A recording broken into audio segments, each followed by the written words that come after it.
Filet mignon is one of the most expensive cuts of meat, so let's learn how to cook it properly. What will really help you cook these steaks well is a cast iron pan, because cast iron gets hot and stays hot even after you put the steaks into the pan. That gives you great browning and a really nice crunchy exterior. I'm not going to season them at this point because salt draws moisture out and I don't want any moisture in this pan. So the pan is hot, and I'm going to show you how you can tell how hot. As soon as I put some oil into the pan, it beads up instantly and moves really fluidly in the pan. So once that's hot and just before it starts to smoke, I'm going to put my steaks into that pan. Now you always put presentation side down first. So whatever side you think you're going to be displaying to your guests, you put that face down first.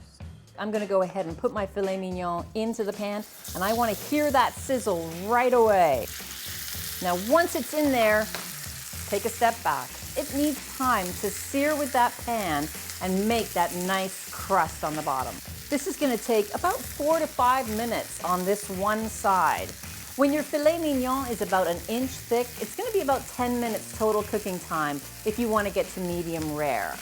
Then it's about 2 minutes in either direction if you want it rare or medium well or well done. It's been about 4 minutes on the first side. Let's turn it and see how it looks. Oh, beautiful. And we're going to let that sit for another 4 to 5 minutes in the pan, but now's the time to season it with the salt and pepper. You have the option of finishing the steak in the oven if you want to.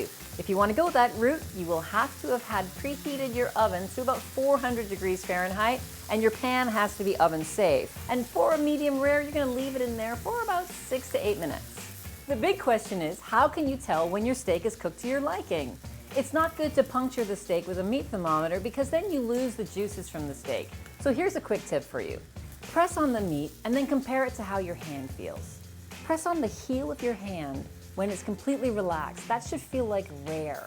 If you were to pretend to hold a feather between your first finger and your thumb, that feels more like medium rare. Move to your third finger, that feels more like medium. Your fourth finger, medium well. Your fifth finger, of course, will feel like well done steak. So the other visual clue is that if you start to see red juices appearing on the top of your steak, it means your steak is going from being under medium to over medium. So if you like your steak done medium, you'd better get it out of the pan now.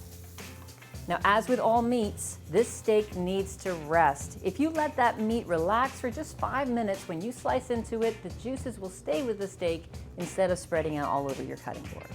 I'm going to slice it on the bias, which means at a diagonal. So slice it all the way through and then plate it up.